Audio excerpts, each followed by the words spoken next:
Hello. আমরা একটা খুবই ইম্পর্টেন্ট এবং টেকনিক্যাল একটা টার্মের কথা বলবো, সেটা হচ্ছে কস্ট অফ রিট্রিভাল।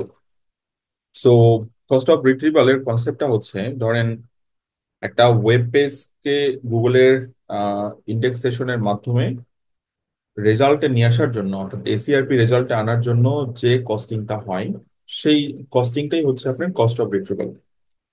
সো এখানে একটা কমন কোশ্চেন চলে আসছে, তাহলে লো ভার্সাস হাই কস্ট, ওকে। সো কোনটা আমাদের করা উচিত, অর্থাৎ লো কস্ট রিট্রিভাল নাকি হাই কস্ট রিট্রিভাল, মানে কোশ্চেনটা চলে আসতেছে, রাইট? তো এই অবস্থায় আমাদের মাথায় রাখতে হবে যে, আমি এটাতে একটু পরে আসছি, আমি জাস্ট একটু বলে নিই যে গুগল কেন মানে তৈরি হয়েছে। ডেফিনেটলি গুগলকে যারা ডেভেলপ করছে তাদের উদ্দেশ্য কি, বিজনেস, মানে এমনিতেই সাইকোলজিক্যাল, অথবা আপনি যদি হিউম্যানিটেরিয়ান কথা বলেন যে মানব সেবার জন্য, ব্যাপারটা এরকম না, বিজনেসের জন্য। সো গুগল এখানে বিজনেস করতেছে, এবং আপনি মার্কেটার, রাইট? আপনার মতো হাজার হাজার মার্কেটার তারা বিজনেস করতেছে, অর্থাৎ অপটিমাইজেশনের মাধ্যমে। তার মানে আমি এখানে মার্কেটার না বলে আমি বলি যে business. So business equal to, মানে গুগল ইকুয়াল টু বিজনেস, সেটা কি, SEO. So all about business, তার মানে মাঝখানে বিজনেসটাই হচ্ছে সবকিছু, আর বিজনেস মানে এখানে কিন্তু আলটিমেটলি মানি। সিম্পল হিসাব। এখন দেখেন, আপনি আপনার একটা ওয়েবসাইটে, আমি ওয়েবসাইট যেটাই হোক, আমি বললাম যে একটা ওয়েবসাইট ডট কমে সেই আপনার কাছে ধরেন 100 পেজেস আছে, okay? আবার আপনার যে কম্পিটিটর আছে, সেই কম্পিটিটরের কাছে, ওয়েবসাইট 2.com এর কাছে ধরে নিচ্ছি 50টা পেজেস আছে, ওকে। সো আপনার পেজগুলো এমন ভাবে ডেভেলপ করা যেখানে ইনফরমেশন খুব বেশি নাই। আমি বলতে পারি যে থিন কন্টেন্ট, আমি বলতে পারি যে ডুপ্লিকেট কন্টেন্ট, আমি বলতে পারি যে দেন অনেক টেকনিক্যাল ইরর আছে, আমি বলতে পারি যে ধরেন আপনার স্পিড ইস্যু আছে, আমি বলি যে আপনার পেজের ক্রলিং ইস্যু আছে। সো অনেক ইস্যু দিয়ে অ্যাকচুয়ালি পরিপূর্ণ আপনার পেজেস, কিন্তু পেজের সংখ্যা বেশি। আরেকটা ওয়েবসাইট যার কাছে 50টা পেজ আছে, কিন্তু প্রত্যেকটা পেজই হাই কোয়ালিটি কন্টেন্ট পাস করে, হাই কোয়ালিটি কন্টেন্ট পাস করে, এবং এরকম কোনো পেজ নাই যে পেজগুলোর দিকে গুগলকে মানে মানে এক্সট্রা খাটাবে অথবা তার থেকে টাকা খরচ করবে। এখন ব্যাপারটা কোথায় হয় দেখেন, গুগল একটা মেশিন বানায় রাখছে, যে মেশিনটা কি করে, ক্রল করে, ইন্ডেক্সিং করে। এখন যখন ক্রল করতেছে, তো আপনার ওয়েবসাইটে 100 পেজ ক্রল করতেছে, এই 100 পেজের মধ্যে দেখতে পাচ্ছে অনলি 25 পেজেস যেটার মধ্যে ভালো কোয়ালিটি কন্টেন্ট আছে। বাকি যে আপনার 75 পেজেস, মানে এই পেজগুলো অ্যাকচুয়ালি মানে কোনো কাজেরই না। তাহলে গুগলের যখন এই যে ক্রলিং এবং ইন্ডেক্সেশনের হলো, এই প্রসেসে তার তো মেশিন ইউজ হলো। যেহেতু মেশিন ইউজ হলো, আলটিমেটলি গুগলের কিন্তু কস্টিং বেড়ে গেল। এতটুকু বুঝতেছেন? আর এখানে দ্বিতীয় ওয়েবসাইটের 50টা পেজ আছে, সবগুলো পেজই অ্যাকচুয়ালি হাই কোয়ালিটি কন্টেন্ট, যেটা গুগল এইখান থেকে মানে এই পেজগুলোকে র্যাঙ্ক দিবে, ইউজার এখান থেকে স্যাটিসফাই হবে। সো ডেফিনেটলি ইউজাররাই গুগলকে বিজনেস দিবে, এবং সেখান থেকে আপনি লাভবান হবেন। তো এই ওয়েবসাইটটা কিন্তু আপনার কস্ট অফ রিট্রিভালের ব্যাপারটা হচ্ছে হাই। তার মানে এই ওয়েবসাইটের কস্ট অফ রিট্রিভাল হাই, এই ওয়েবসাইটের কস্ট অফ রিট্রিভাল লো। তাহলে গুগল কোনটা পছন্দ করবে? ডেফিনেটলি যেখানে cost of retrieval low, Google actually সেটাই পছন্দ করবে। এখন আপনিই বলেন যে আপনি কস্ট অফ রিট্রিভালের জন্য গুগলকে হেল্প করবেন কি করবেন না? অবশ্যই করবেন। এই জন্য আমাদের মাথায় রাখতে হবে যে আমাদের ওয়েবসাইটে এমন কিছু পেজেস রাখা যাবে না যে পেজগুলোর মধ্যে অ্যাকচুয়ালি কোনো বেনিফিট নাই, মানে ইউজারের দিক থেকে কোনো বেনিফিট নাই। যেমন ধরেন আমি বললাম যে privacy policy page. Privacy policy page আমরা এটা অনেক সময় ইন্ডেক্স করায় রাখি। প্রাইভেসি পলিসি পেজ কি ইন্ডেক্স করানোর কোনো দরকার আছে? এই কন্টেন্টদের ইউজারদের কোনো ভ্যালু আছে? হ্যাঁ, আপনার ওয়েবসাইটে আসলো, সে প্রাইভেসি পলিসি পেজ ফুটারে অথবা হেডারে দেখতে পেলো, বাট এই পেজ তো ইন্ডেক্স করানোর কিছু নাই। একইভাবে আমি বললাম যে টার্মস অফ ইউজ পেজ, আমি বললাম যে কুকিজ পলিসি পেজ হতে পারে। আমি about page, contact page important একটা ব্র্যান্ডের জন্য, ডেফিনেটলি সেটা ইন্ডেক্স করাবেন। কিন্তু অন্যান্য পেজগুলো, আবার ধরেন কিছু ডুপ্লিকেট পেজ হয়, যদি আপনি আহ, মানে ধরেন যে ট্যাগস ক্রিয়েট করেন, তাহলে ট্যাগ দিয়ে অনেক পেজ ক্রিয়েট হয়। আপনি দেখবেন যে ফিড দিয়ে অনেক পেজ ক্রিয়েট হয়। আপনি দেখবেন যে সার্চ টার্ম দিয়ে অনেক পেজ ক্রিয়েট হয়। সার্চ এর উপর বেস করে কিন্তু পেজ ক্রিয়েট হয়। কোশ্চেন মার্ক এজ দিয়ে এক একটা সার্চের এক এক রকম থাকে। আবার আপনি যদি ই কমার্সে হয়, ই কমার্সে দেখবেন যে আপনার আইডি দিয়ে অ্যাকচুয়ালি অনেক পেজ ডেভেলপ হচ্ছে আইডি দিয়ে। সো এই যে পেজগুলো, এই পেজগুলো মোস্টলি কি হয়, থিন কন্টেন্ট। এই পেজগুলো, আবার অনেক পেজ আছে 404 পেজ, রাইট? অনেক পেজ আছে যেগুলো হচ্ছে আপনার 404 পেজ, মানে নো রেজাল্ট শো করছে। অনেক পেজ আছে গুগলের রোবট হয়তো আসতেছে কিন্তু সার্ভার ইরর হচ্ছে, যেটা হচ্ছে 500, অথবা আমি 5xx বলি, মানে সার্ভার ইররের অনেকগুলো আছে। তো এই এতগুলো পেজ ধরেন, ই কমার্স সাইটে আপনার 3,000, 5,000, 10,000 প্রোডাক্ট পেজ থাকে, যেগুলো আননেসেসারি সেগুলো তো ফেলে দিতে হবে। আপনার ব্লগ সেকশনের পেজে ট্যাগ সেকশনটা অনেকে করে রাখে। আবার এখানে আমরা ব্লগ সেকশনের সময় ক্যাটাগরি দেখি, কিছু কিছু ক্যাটাগরি যেমন ইম্পর্টেন্ট, যেমন ধরেন ই কমার্স সাইটের জন্য category page important, but blog সাইটের জন্য তো ক্যাটাগরি পেজ ইম্পর্টেন্ট না। আবার যদি আপনার আহ, অনেকেই দেখবেন যে অথর পেজ ইন্ডেক্স রাখে। অথর পেজ আমি অ্যাকচুয়ালি এটা মানে লসের কিছু দেখি না, এটা ঠিক আছে, কারণ অনেক সময় ইম্পর্টেন্ট হয়ে ওঠে, তো অথর পেজ ঠিক আছে। কিন্তু এই যে পেজগুলো, এগুলো সবই হচ্ছে theme content page, duplicate page, এবং এগুলোর মধ্যে কোনো কন্টেন্ট নাই, যার কারণে আপনার ই কমার্স সাইটে 50,000 পেজ, গুগলে কিন্তু প্রত্যেকটা পেজ ইন্ডেক্স করতে হচ্ছে, প্রত্যেকটা পেজ অ্যাকচুয়ালি ক্রল করে যেহেতু ইন্ডেক্স করতে আমার মেশিন ইউজ হচ্ছে, যেহেতু মেশিন ইউজ হচ্ছে, আলটিমেটলি তার কস্ট অফ রিট্রিভালের ব্যাপারটা হাই হচ্ছে, তার মানে ওই ওয়েবসাইট গুলোই প্রবলেম ফেস করতেছে। এই জিনিসগুলোই আমরা এবার একটু দেখার চেষ্টা করি। আর এগুলো কিভাবে কমাবো, এই কস্ট অফ রিট্রিভাল কিভাবে লো করবো একটা ওয়েবসাইটের জন্য, এইটা আমাদের আসলে মেনটেন করতে হবে। যেহেতু আমরা একদম বেসিক লেভেলে আসি, একদম বিগিনার লেভেলে আসি ইন্ট্রোডাকশন চ্যাপ্টারে, তো সেক্ষেত্রে আমাদের এই জিনিসগুলো জেনে রাখতে হবে, বাট পরবর্তীতে সেগুলো প্র্যাকটিক্যালি ইমপ্লিমেন্ট করতে হবে। এটা জাস্ট একটা দেখেন অর্গানাইজড হাউস, একটা অর্গানাইজড হাউসে আপনি যদি ঢোকেন আপনি নিজেরই ভালো লাগবে। আবার এটা একটা ব্রোকেন হাউস, ব্রোকেন হাউসে কি হয় যে একটা ধরেন একটা রুম ভালো আছে, আর আরেকটা রুম হয়তো আপনি ধরেন ছাদের সেকশনটা ভাঙা, এমন হতেই পারে। তো এই অবস্থায় সাইটগুলোর ক্ষেত্রে আপনি চিন্তা করেন যে গুগলের রোবট আসলো, আসার পর বট এসে দেখলো যে একটা ওয়েবসাইট যার প্রত্যেকটা পেজ হাই কোয়ালিটি, সাজানো গোছানো, কন্টেন্ট দিয়ে গেলো, এগুলো তো কন্টেন্টের পার্ট, রাইট? এই প্রত্যেকটা সেকশন, এই রুমের মধ্যে কন্টেন্ট। তো ব্রোকেন পেজে কি হয়, একটা পেজ ভালো কিন্তু আরেকটা পেজ খারাপ। সো এই ব্যাপারটাকে মাথায় রেখে এখন দেখেন আমরা একটু মানে অফিসিয়ালি জিনিসটা ডিসকাস করার চেষ্টা করি। সো এখানে ক্রলিং এর কনসেপ্ট আমি আগেই, মানে গুগল কিভাবে অথবা সার্চ ইঞ্জিন কিভাবে পারফর্ম করে আমি এর আগে ভিডিওতে দেখে আসি। যে মানে সার্চ ইঞ্জিন প্রথমে কি করে, আপনার ক্রল করে। ক্রল করার উদ্দেশ্য কি, যে তার মানে প্রত্যেকটা সার্চ ইঞ্জিন তাদের নিজস্ব বট ডেভেলপ করছে, সেই বটের মাধ্যমে তারা পেজ কালেক্ট করে।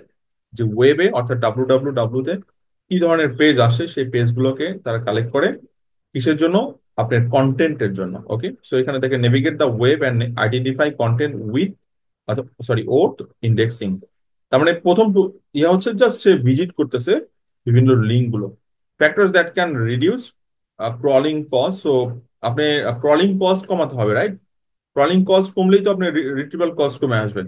কি করতে হবে, ইফিশিয়েন্ট সাইট স্ট্রাকচার, তার মানে হাই কোয়ালিটি সাইট স্ট্রাকচার হতে হবে। হাই কোয়ালিটি বলতে ধরেন নেভিগেশন ঠিক থাকতে হবে, এটা একটা বড় ফ্যাক্টর। ইন্টারনাল লিঙ্কিং করতে হবে যাতে একটা পেজ থেকে আরেকটা পেজে ভিজিট করতে পারে। ওকে, আর সাইট অবশ্যই ফাস্টার হবে, কোনো সার্ভার ইরর থাকা যাবে না, কোনো 404 পেজ ইরর থাকা যাবে না। ওয়েবসাইটে অবশ্যই সাইট ম্যাপ থাকবে, কারণ সাইট ম্যাপ হচ্ছে একটা রোড ম্যাপ, একটা বটের জন্য রোড ম্যাপ। সে বেসিক্যালি কোন পেজ থেকে কোন পেজে যাবে সেটা সাইট ম্যাপ সাবমিট করলে অ্যাকচুয়ালি হয়, এবং এটা এক্সএমএল সাইট ম্যাপের কথা আমরা বলে থাকি। এরপর ক্রল ব্লকার্স, যদি রোবট টিএক্সটিতে আপনি ধরেন কিছু, মানে রোবট টিএক্সটিতে আপনি আননেসেসারি ফাইলগুলো ব্লক করে দিতে পারেন, আননেসেসারি পেজগুলো ব্লক করে দিতে পারেন। ওকে, এতে কি হয়, ক্রলের কস্টিংটা কমে আসে। যেমন ধরেন আমি একটু আগে বলছিলাম, তো রোবট টিএক্সটিতে এই সমস্ত পেজগুলো আমরা ব্লক করতে পারি। এই যে দেখেন আইডি দিয়ে, প্রোডাক্ট আইডি দিয়ে যে সমস্ত পেজ আসছে, যে ফিড দিয়ে যে সমস্ত পেজ আসছে, ট্যাগ দিয়ে, এগুলোতে আমরা রোবট টিএক্সটিতে ব্লক করি। তাহলে গুগল যেহেতু রোবট টিএক্সটিতে প্রথম আসে, অথবা অন্যান্য সার্চ ইঞ্জিন রোবট টেক্সটিতে প্রথম আসে, তাহলে তারা বুঝতে পারবে যে অ্যাকচুয়ালি কোন পাতে যাব, কোন পাতে যাব না। সো ক্রলিং প্রসেস ডান, এরপরে কি হয়, ইন্ডেক্সিং। ইন্ডেক্সেশনে কি হয়, আপনার এই কন্টেন্ট গুলো তাদের ডাটাবেজে নেয়, সে গুগল কি করে, store them in Google database. আর লোয়ার লোয়ার কস্ট রিট্রিভাল এটা কিভাবে অ্যাচিভ করা যাবে? আমরা হাই কোয়ালিটি যদি কন্টেন্ট পাবলিশ করি, হাই কোয়ালিটি কন্টেন্ট যেখানে pages with unique valuable content, okay, then canonical tag use করতে বলতেছে। ক্যানোনিক্যাল ট্যাগ কেন, এই কথাটা কেন ইম্পর্টেন্ট একটু আমি জাস্ট বলি। ধরেন আমার একটা সাইট আছে হচ্ছে ডোমেন.কম। এই সাইটের গুগল অথবা অন্যান্য সার্চ ইঞ্জিন কয়েক রকমে দেখতে পারে। সো ডোমেন.কম একটা ফরম্যাট, www.domain.com এটাকে আরেকটা ফরম্যাটে দেখতে পারে হচ্ছে এইচটিটিপি ডোমেন.কম, আবার দেখতে পারে হচ্ছে আপনার এইচটিটিপিএস ডোমেন.কম, এস দিয়ে দেখতে পারে, রাইট?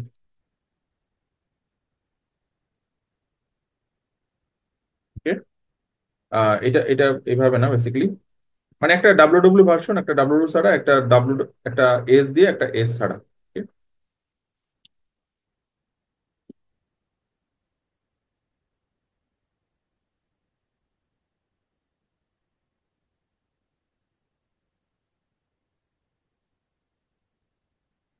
কারণ প্রত্যেকটা পেজই তো অ্যাকচুয়ালি ইয়ে দেওয়া হবে। সো এই পেজটাই আমি আবার ধরেন ডাব্লিউ কিন্তু এস ছাড়া। সো নর্মালি এরকম ধরেন চারটা ভার্সন একটা পেজের আসতে পারে। যখন যখন একটা পেজের চারটা ভার্সন, যে একটা দিয়ে, একটা ছাড়া, আবার একটা এইচটিটিপিএস দিয়ে, একটা এইচটিটিপিএস ছাড়া, তো চারটা ভার্সন। সো এইটা সার্চ ইঞ্জিনকে বলে দিতে হবে একটা এইচটিএমএল ট্যাগের মাধ্যমে যে অ্যাকচুয়ালি কোন পেজটা আপনি দেখাতে চান। তো রেল অর্থাৎ এই ইউআরএল স্ট্রাকচার যখন সেট হয় তখন বেসিক্যালি এইভাবে জিনিসটা আসে। রেল, এরপর ক্যানোনিকাল, দেন আপনার এই পেজের হাইপার টেক্সট যেভাবে অ্যাকচুয়ালি আপনি সেট করবেন সেইভাবে জিনিসটা হবে। এটা এইচটিএমএল এর একটা খেলা, এবং এটা অধিকাংশ থিমেই থাকে। বাট আপনাকে ক্যানোনিক্যাল ট্যাগ সেট আপের মাধ্যমে এই সলিউশনটা আপনি করে ফেলতে পারেন। ওকে। আর আপনি নো ইন্ডেক্স ট্যাগের মাধ্যমে করতে পারেন। ধরেন কিছু পেজ থাকে যে পেজগুলো আননেসেসারি, যেগুলো ইন্ডেক্স করার কোনো প্রয়োজন নাই, তাহলে সেই পেজগুলো আপনি নো ইন্ডেক্স করে রাখতে পারেন। তো এখানে নো ইন্ডেক্সটাকে ব্যবহার করতে পারেন। তো এইভাবে আপনি কস্ট অফ রিট্রিভাল অ্যাকচুয়ালি কমাতে পারেন। Impact on retrieval, once index pages are retrieve during user search. তো কোনো একটা কিওয়ার্ড দিয়ে সার্চ করলাম, সার্চ করার পর ইন্ডেক্স পেজ থেকে গুগল তার এসিআরপি তে রেজাল্ট নিয়ে আসে। তার মানে ইন্ডেক্স পেজ, সেইখান থেকে আপনার ইউজার রিকোয়েস্ট যাচ্ছে, সেই পেজগুলো এসিআরপি তে অ্যাকচুয়ালি শো করছে। এখন র্যাঙ্কিংটা অনেক কিছুর উপর ডিপেন্ড করে, আমি জাস্ট বলছি যেটা বেসিক ফিচার। এখন আমরা কি করতে পারি যে এই রিট্রিভালটা কমাতে পারি। আরো দুইটা জিনিস আমাদের মাথায় রাখতে হবে, যে একটা হচ্ছে স্ট্রাকচার ডাটার মাধ্যমে। আমরা স্ট্রাকচার ডাটা নিয়ে কথা বলবো। স্ট্রাকচার ডাটা কি, যে গুগল অথবা অন্যান্য সার্চ ইঞ্জিন বিভিন্ন টাইপের স্ট্রাকচার ডাটার ফরম্যাট বানায় রাখছে। ধরেন আরডিএফ একটা ফরম্যাট, আরডিএফ আছে, দেন মাইক্রো ডাটা আছে, এছাড়া আপনার জেসন এলডি আছে। হ্যাঁ, এরকম মাল্টিপল ফরম্যাট আছে। সো মানে সবচেয়ে বেস্ট হচ্ছে জেসন এলডি, যেটা জাভাস্ক্রিপ্টের ফরম্যাট। এটা নিয়ে আমরা ফার্দার কথা বলবো পরবর্তীতে। সো এই আপনি যখন কোনো পেজ পাস করবেন গুগলের কাছে, সেই পেজটা যেন অবশ্যই স্ট্রাকচার ডাটার মাধ্যমে গুগলের কাছে যায়। So properly formatted meta data helps Google quickly understand page relevance during queries. আর একটা হচ্ছে optimise algorithm, Google's ranking algorithm prioritises index pages based on relevance and quality. এইখানে দেখেন একটা টার্ম চলে আসতেছে, রিলেভেন্স অ্যান্ড কোয়ালিটি। ওকে, তার মানে আমার এখানে যেমন একটা টার্ম বললাম যে স্ট্রাকচার ডাটা আমি পেজের মধ্যে ইমপ্লিমেন্ট করব, গুগল সেগুলো খুব কুইকলি আইডেন্টিফাই করতে পারবে। অ্যাট দ্য সেম টাইম অ্যালগোরিদমকে আমরা অপটিমাইজ করতে পারি কিভাবে, রিলেভেন্সির মাধ্যমে। আর এই রিলেভেন্সির কথা আমরা যখন টপিক্যাল ম্যাপের কথা বলছি, সরি কি বলে সিমান্টিক এসইওর কথা বলছি, যেহেতু আমাদের এটা সিমান্টিক এসইওর পার্ট, তখন আমাদের মাথায় রাখতে হবে যে টপিক্যাল ম্যাপ এটা হচ্ছে আমাদের সবচেয়ে ইম্পর্টেন্ট একটা এরিয়া।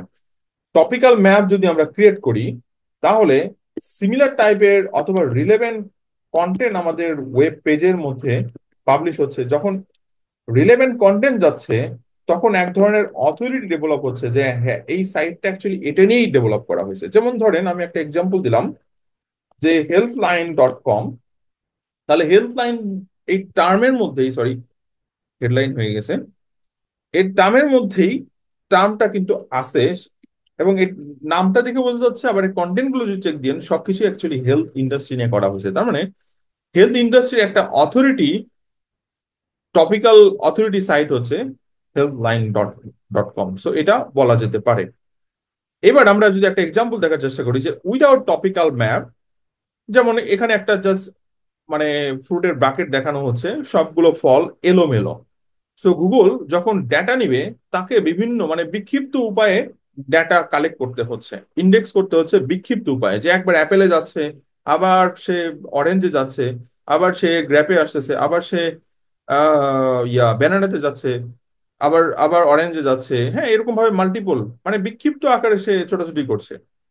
বাট এই জিনিসটা টপিক্যাল ম্যাপ যদি ক্রিয়েট করা হয় একটা ওয়েবসাইটের, তখন জিনিসটা সাজানো গোছানো, আচ্ছা অ্যাপেল গুলো একটা বক্সের মধ্যে আছে, দেন অরেঞ্জ গুলো আরেকটা বক্সের মধ্যে আছে, গ্রেপ গুলো আরেকটা বক্সের মধ্যে আছে।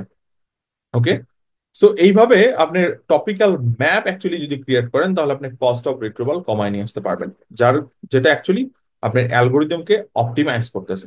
সো এটাও একটা ইম্পর্টেন্ট দিক। তার মানে পুরো জিনিসগুলো কি টেকনিক্যালের ব্যাপারটা চলে আসতেছে। Impact on technical, impact on retrieval and importance already বলে ফেলছি যে ইউজার এক্সপিরিয়েন্স এখানে মানে ফ্যাক্টর হিসেবে কাজ করছে। রিসোর্স এফিসিয়েন্সি একটা কাজ করছে, যেটা ক্রল বাজেট নিয়ে আমরা ফার্দার ডিসকাস করবো। ইউজার এক্সপিরিয়েন্সের ব্যাপারটা, faster retrieval delivers quicker search result, enhancing your user experience. আচ্ছা, আর resource efficiency, reducing Google's resource uses ensures that high value pages are prioritized for indexing and ranking। So আপনার যে পেজগুলো মানে high quality content pass করতেছে, যেগুলো technical SEO খুব perfectly complete করা, সেই পেজগুলো গুগলের কাছে তাড়াতাড়ি প্রাধান্য পাবে, কারণ ওগুলো ক্রল বাজেট সেভ করতেছে। সহজ কথায়, SEO performance proper optimisation increases the likelihood of better ranking, visibility আন, এটা এসইও পারফরমেন্সের। সো এটা কেন ইম্পর্টেন্ট অলরেডি এটা বুঝে ফেলছি, যে আমরা যদি ভিজিবিলিটি পেতে চাই, তাহলে আমার মানে কস্ট অফ রিট্রিভাল কমাতে হবে ডেফিনেটলি। সো এটা একটা factor. Crawl budget efficient use করতে চাইলে আমার এটাও ইম্পর্টেন্ট। দেন কম্পিটিটিভ এজ, মানে আমার কম্পিটিটর থেকে আমরা অ্যাডভান্টেজ পেতে হলে ডেফিনেটলি আমাকে ক্রল কস্ট অফ রিট্রিভাল কমাতে হবে। Method of SEO should follow, মানে আমরা যদি লোয়ার কস্ট অফ রিট্রিভাল করতে চাই এবং বেটার এসইও পারফরমেন্স করতে চাই, কি কি করতে হবে অলরেডি বলে ফেলছি, তারপরে একটু দেখেন সাজানো গোছানো। একটা হচ্ছে ক্রলিং, অপটিমাইজ ক্রলিং। কি বলছি, যে use well configured robot TXT file to block relevant pages from Bing crawl. তার মানে যে সমস্ত পেজগুলো আননেসেসারি সেগুলো ব্লক করতে হবে রোবট টেক্সটি ফাইলের মাধ্যমে। Then XML site map develop করতে হবে ক্রলারকে গাইড করার জন্য। Minimise scroll depth by keeping essential pages within 2 to 3 clicks. So এটা খুব ইম্পর্টেন্ট। সো আমি একটা ধরেন একটা ওয়েবসাইট রেডি করলাম, আমি এক্সাম্পল দিচ্ছি যে pijussaha.com, এটা হচ্ছে আমার ডোমেন, রাইট? যদি এটা আমার ডোমেন হয়, তো আমি একটা ধরেন কন্টেন্ট ডেভেলপ করব সেটা এসইওর উপরে। আচ্ছা গেল, এই এসইওর আন্ডারে আমি আরেকটা কন্টেন্ট তৈরি তৈরি করব, ধরেন আমি বললাম যে ব্যাকলিং। আচ্ছা গেল, এর আন্ডারে আমি আরেকটা কন্টেন্ট ডেভেলপ করলাম, সেটা হচ্ছে আমি বলছি যে হ্যারো লিঙ্ক বিল্ডিং, একটা এক্সাম্পল দিলাম। সো এখানে হোম পেজ থেকে, হোম পেজ হচ্ছে এইটা, রাইট? আমার এটা হচ্ছে হোম পেজ। যদি এটা আমার হোম পেজ হয়, তাহলে আমার আর্টিকেল পেজটা অ্যাকচুয়ালি কয় নাম্বার ক্লিকে রয়েছে? সো এটা হচ্ছে 1 ক্লিক, 2 ক্লিক, 3 ক্লিক। সো 2 থেকে 3টা ক্লিকের মধ্যে পেজটা রাখতে হবে। তার মানে ক্রল ডেপ অ্যাকচুয়ালি 3-র মধ্যে রাখা উচিত।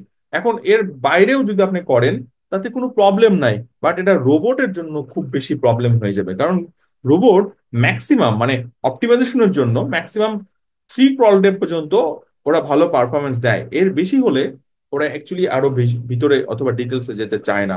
তো বেটার অপশন ম্যাক্সিমাম 3, তার মানে 1, 2, 3 এতটুকু পর্যন্ত রাখার চেষ্টা করবেন, যদি আপনার এরকম কখনো পরিস্থিতি মানে তৈরি হয়। ওকে, আচ্ছা। Then enhance indexing. So canonical tag set up করলে ডুপ্লিকেট পেজের প্রবলেম সলিউশন হচ্ছে। No index tag set up করলে আপনি ইরিলেভেন্ট পেজ অথবা লো ভ্যালু পেজ মানে প্রবলেম তাদের ফিক্স হয়ে যাচ্ছে। আর রেগুলার আপডেট সাইট ম্যাপ হলে নতুন পেজ অথবা আপডেটেড কন্টেন্ট গুলো মানে ক্রলিং এর জন্য আবার রেডি হচ্ছে। So improve retrieval efficiency, implement structure data, যেটা আমরা অ্যাকচুয়ালি পরবর্তীতে দেখবো এবং এটা নিয়ে ফার্দার ডিসকাস করবো। অপটিমাইজ পেজ লোড স্পিড এবং মোবাইল ইউজিবিলিটি। সো এটা খুব ইম্পর্টেন্ট, একটা হচ্ছে পেজের স্পিড আর একটা হচ্ছে মোবাইল অপটিমাইজেশন, কারণ মোবাইল ইন্ডেক্সিং হচ্ছে ফাস্ট এখনকার বর্তমান অনুযায়ী।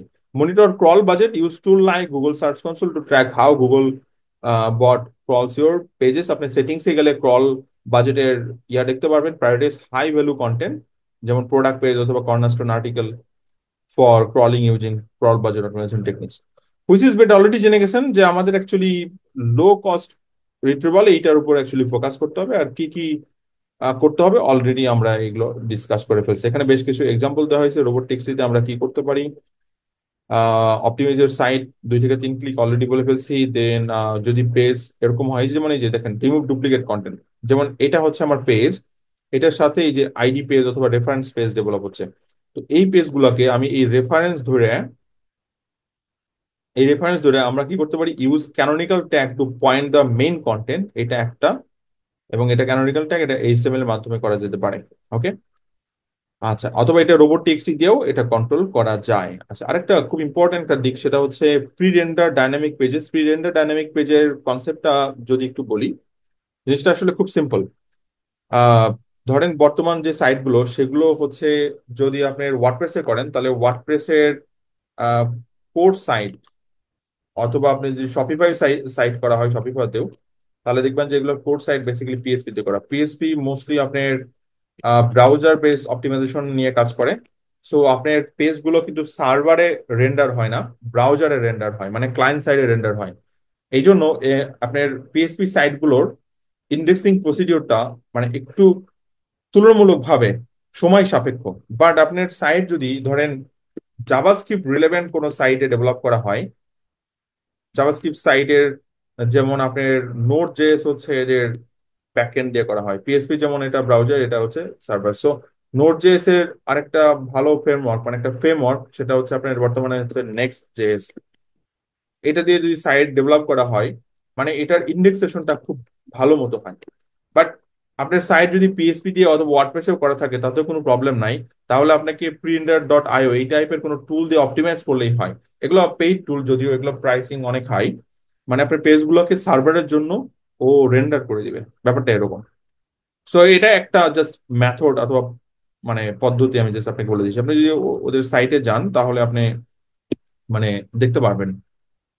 আচ্ছা, যাই হোক, আমি এখন যাচ্ছি না, আপনারা নিজে একটু দেখেন। ইমপ্রুভ সার্ভার পারফরমেন্স, যেটা অ্যাকচুয়ালি সার্ভারের তো এটা পুরো এই ডেভেলপারের জব। সো আপনার প্রবলেম ফেস করলে ডেভেলপারের সাথে কথা বলতে পারেন। এনিওয়ে, কনসেপ্টটা আশা করি বুঝতেছেন এবং বুঝতে পারছেন, এবং যে টাইপের সলিউশন দরকার আমি সবগুলো বলছি, কিন্তু এগুলো প্র্যাকটিক্যালি যদি আপনার এসিও নলেজ থাকে তাহলে হয়তো নিজেরাই করতে পারবেন। যদি না করতে পারেন তাহলে আরো স্টাডি করেন এবং এই কোর্সটা ডেফিনেটলি কন্টিনিউ করেন। Best of luck guys, thank you.